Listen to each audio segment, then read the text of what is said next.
This little caravan park that we've just been in, Morvich, we had to pull up here so that both of us could rest for a bit. We've been pretty crook with some sort of cold bug that's going around. So sorry, we weren't really in the mood for filming, and we're just on our way out now. And I just thought I'd give you a quick glimpse of what a Scottish caravan park looks like. Not bad, this one, is it? No. This is part of the motorhome club? Caravan and motorhome club. Yes, so we can have access to those parks because we've hired this from Just Go. So the other thing I wanted to show you is it's a little bit different. And sorry, not really on my game at the moment, not being terribly well, but they don't have a grey water system here where you drop your grey water at your site. How you dispose of your grey water here is you've got this pipe, well, it's not a pipe, a rod. We then have a little lever to unlock the water tank, the grey water tank, and you have to pull up onto this grid and drop all your grey water there. I really like the system. You're not carrying around dirty hoses and stinky hoses. And then of course they have your normal toilet dump point, water fill stations.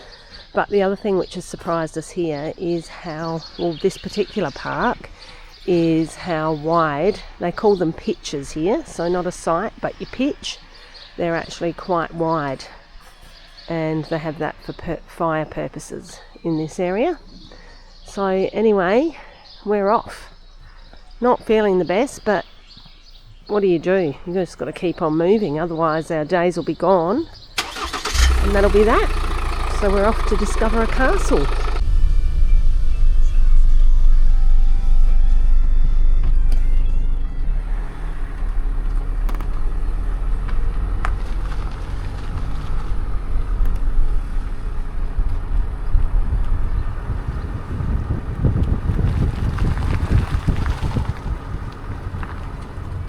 The mountain rescue team quarters that we just passed then.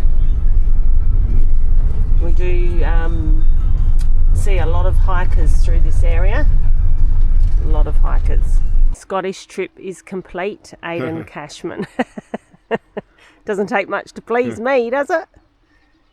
I don't think you're going to be able to see them, guys and girls, but we've come across our first Highland cows. Oh, we have seen a few others in the field. But I'd much prefer to see them just like this, out doing their thing in this beautiful area. They've got a nice spot to live. There is the castle. Absolutely stunning Scottish day. Not terribly warm, about 13 degrees today, but we've got a bit of a glass out happening. So if you're looking at the castle and think that looks really serene, it does. It looks absolutely magnificent and beautiful. And I mean, what a spectacular location. But this is the reality. We are in the motorhome overflow car park. It's 10:34 a.m. Probably we got here at the worst time. So as far as you can see down to the bridge there's cars. So it's going to be hectic, but give it a go. How much is it costing us to get into this Eilean Donan Castle, or Eilean Donan, I'm sure it is. Eilean Donan, I think. £12 each, was it? Mm-hmm. That's to do inside and outside. It's very hard to walk around here and dodge everyone taking photos. And the water's really interesting in the lochs here. It's clear when you get up to it, but when you're looking at it, and I guess it's because it's overcast a lot of the time, it really does make me think about the Loch Ness Monster. Because it's like ink. It's like you're staring into black ink, isn't it? They're quite deep. They're very deep and quite eerie. I'm on the lookout for an otter because so many people I've read see otters in them. But so far we haven't had any luck. I'm off to do princess life.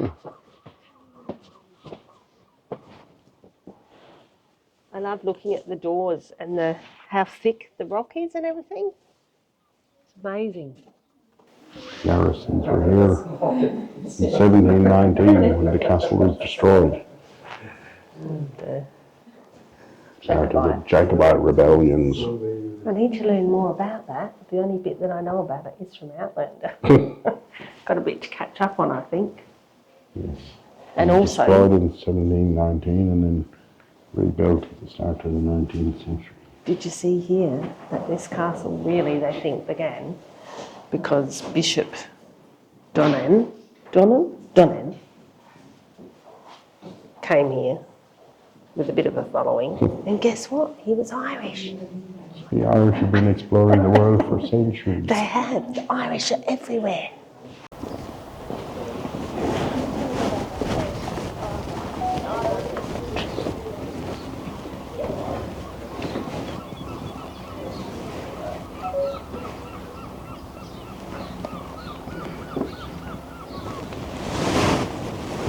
So the castle over time has been rebuilt several times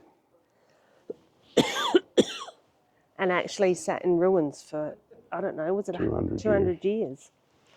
And then the McRae family actually bought it, well, still had it, but must have, the current people, the McRae family that own it, bought it back and have, it's like in a trust, so that they can preserve it. And obviously coming to look at it and paying to come in helps with that. But definitely worth preserving. I think what makes this one stunning compared to a lot of them that we've seen is the location. I mean, it's phenomenal. The castle itself, yes, we are still looking at it. But I wouldn't say it's as stunning as some of the other castles that we saw in Ireland. But they're all different and you feel like you want to see the ones that you can. So here we are. Hello, hello. What have you spotted there? It's the wood pile. What a surprise, you're onto the wood pile. I'm just looking at it, but it'll burn good, but it'll give a lot of heat, but it'll burn very quickly. It will burn all quickly. Looks like pine. It is pine. And actually we've been surprised, haven't we, at the amount of forestry that's here. Quite well defended. Yes, fortified, yeah? There's the portcullis that we just looked at inside, but unfortunately couldn't take any video footage in there or photos.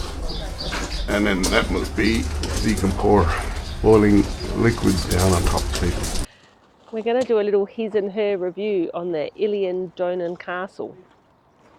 My review is, thank goodness it's not any busier. The guys were just telling us it's hectic when it's much busier than this. It wasn't very busy today. And they say it's not very busy today, although the car park's pretty much full. And once you get inside the castle, it's quite spectacular. They have rooms set up, you know, the kitchen set up and all of these things, but you're not allowed to take photos in there or any filming or anything like that. And understandable, because they get so many people coming through that if everyone was trying to take photos, no one's moving, so they have to keep people moving through. So from that aspect for me, not because I want to take photos or film, I don't know, it just doesn't grab me, this one. I don't know why. It's absolutely stunning, and I think that's what gets you in. It's the location. The work they have done to restore it is incredible. I did see a rifle, and I would have liked to take back to the Roo. Gold plated, jewels in the end. Oh, yes, thank you. Pop one of those in my bag. I don't know, not feeling it, but it could possibly be A, not feeling very well, and B, the amount of people here is great. So that's my review on it. Maybe Mr. Cashman has a different review. Well, architecturally it's quite well done in the rebuild, and it gives you quite a good impression of the defences and that were in place. Yes, and they've But- put more defence into practice over time, haven't they? But it's a modern castle inside, really, not a Castle. ancient castle. Yes. So it kind of loses it a bit there because it was rebuilt in the 1910 to 1930. Yeah. And yes, it's not quite as good as it should be to keep the historical, but there is some quite stunning stuff in there. Yes, yep. And what did you like the best? Probably the portcullis. I knew that, but we couldn't obviously film it, so we might pop a little shot up from their website or something, but explain to people what that is. The portcullis dropped down in front of the main door to stop people getting in, defenders. So that we could see the room up the top where they would have to wind it up with the big weights and everything. So all in all, would you recommend a visit here? It's definitely worth seeing. Yes. But yes, I'd hate to be here if it's any busier than today, and today supposedly is not that busy. Yeah. But to be fair, this is our first castle in Scotland, isn't it? Yes.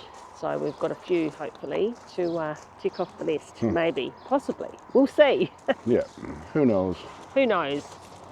I do love the bridge Yeah. that comes across because you would have seen earlier that it is actually on a little island. And I said to Aidan, that's what really, I don't know, when I think of Scotland, that's what I think about, is these lochs that are spectacular, no doubt about it. And then they just have these plotted little islands, and some of them have castles on top of them. So just amazing. Overall, great experience. Worth doing, but Yeah. I wouldn't be rushing back to do it a second time. Yeah, and you only need a couple of hours, we think. I think it would be good if you can hire the audio little thing that you carry around to listen to. But personally, I don't want to be in there getting shuffled by people while I'm trying to listen to the audio. So my tip is come in the dead of winter and it will be quiet. Becky, from this side, isn't it?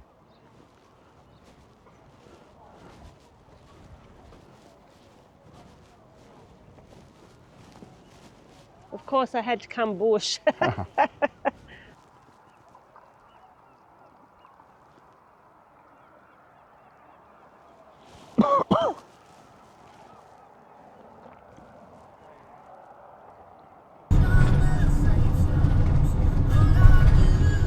think we can fit under this one, no problem.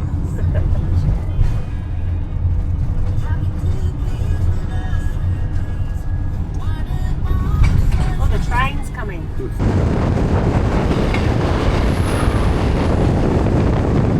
A few vans across here, but the ones that you do see are being towed by cars generally.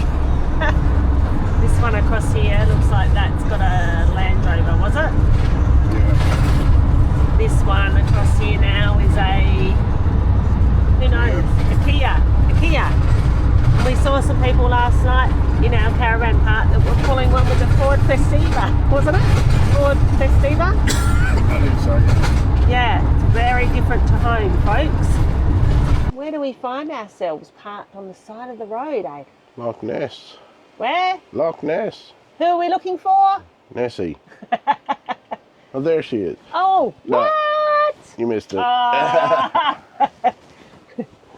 We have reached the point of our Scotland trip, everyone, where we are parked on the side of Loch Ness at the moment.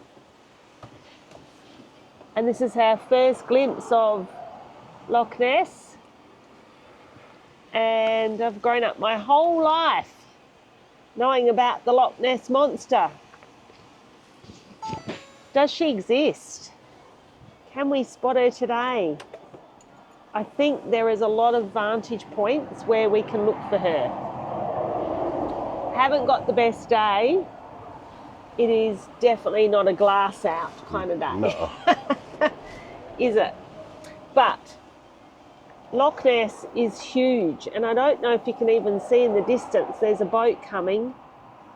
When you can see the boats, it makes you realise how big it is. It's 37 Can you remember the facts? It's 37 kilometres long. Yes. It's the second largest loch on surface area. On the surface, yeah. Yep. It's the second deepest loch. But because of the surface area and the depth, because it's 230 something meters deep. Yes. At the deepest point. Yes. It actually holds more water, the most water of any of the Scottish lochs. Yes, and it's It actually has more water in this loch than all the lakes and rivers in England and Wales combined. in this one loch. Yeah. Which is just crazy. We were reading all the facts last night because the amount of water that's here is just mind-blowing. So, sorry, I should be holding the camera here. And if you're wondering why I'm not getting out, it's because we're actually on the busy side at the moment, so we do more of this, and it is hectic, this road. You can go, well, you can do a drive. They recommend anti-clockwise. There's a drive you can do. They recommend anti-clockwise. We're on the A82 at the moment. This is the main thoroughfare route, so they suggest, you can stop here obviously, but it's hectic out there. So we've now turned up the other road to go up the other side of Loch Ness. This is the more touristy route. This is the B862. More scenic route. Yes, definitely more scenic. But at the moment we veered away from Loch Ness into the Highlands, and then we come back down alongside Loch Ness. So I'm hoping that I can stop there and get a few shots and have a proper look for Nessie. That is correct. This is me in Scotland in summer. Scarves, jackets. It's chilly in the Highlands today. Up the top here, isn't it? 13 degrees according to the car. Oh, doesn't feel like. I think the wind chill factor is way less than that. Whoa. Did you enjoy your trip? Well, actually, I just slipped on some pine nuts or something. Little pine cones. We're on our way down to Foyers Falls on our loop drive around Loch Ness. Got high hopes of seeing a red squirrel, but probably not with all the people when we have to go all the way down and then come all the way back up. But at the top there is an ice cream shop. Doesn't look like it's flowing as much as what I would have expected. No. So this flows down here and then this runs into Loch Ness. Yep. So it's quite pretty though, isn't it? It is. Starting to rain too. Of course, because we didn't bring our jackets.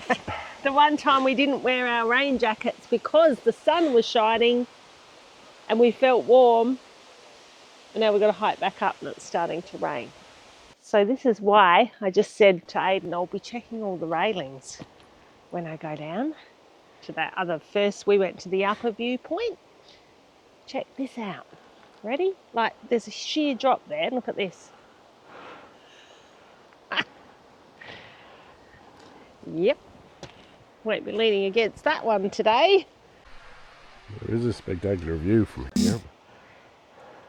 It is great being the photographer out of the two of us because it means that I can pretend that I'm taking photos so I can stop when I'm puffing. Shh, don't tell anyone. This is it, folks. We finally got down onto the loch. Well, we're getting there. And we're looking out for Nessie in the inky black waters. And why are they so black? Well, what we read is the water here is so black and it's like ink because of all the water soaks through and drains down from obviously the highlands. All the peat bogs. And all the peat bogs, which are very dark. So that's why the water is so dark, and also the depth of it as well. And will this be our lucky day? The other thing that I wanted to say is, just I might stand here just out of the wind because it's very windy, is if we do spot Nessie today, there is an official register where you can register your sightings, and there's been over 1,100 sightings of Nessie, the Loch Ness Monster, since the register began, and the most recent was this year in, I don't know, March. We're only in June now, so we might get lucky. Let's go. I'll let Aiden go first. Did you just check the water temperature? Well, yes, because I read it's the one loch in Scotland they recommend that you don't swim in because of its depth and blah, blah, blah. It's, sorry, hope you can hear me here. It's about 5 degrees, the water temperature. Even in the height of summer? Even in the height of summer, which we are now. Well, almost middle summer.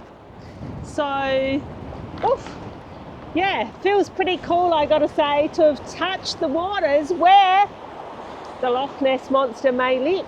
So you better have a turn, Aiden. It also, what you didn't probably read was, it never freezes, even though it can get down to -20.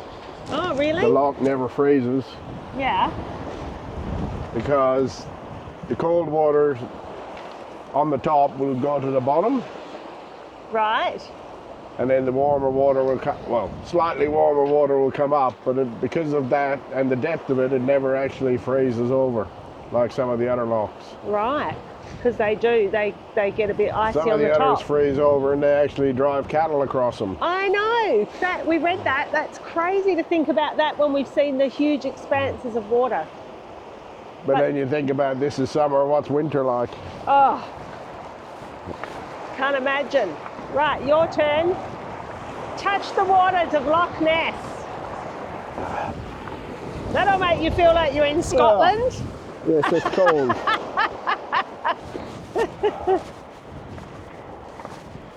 Okay, so we'll shut up blabbing now, folks, and let you have a little scan and peruse.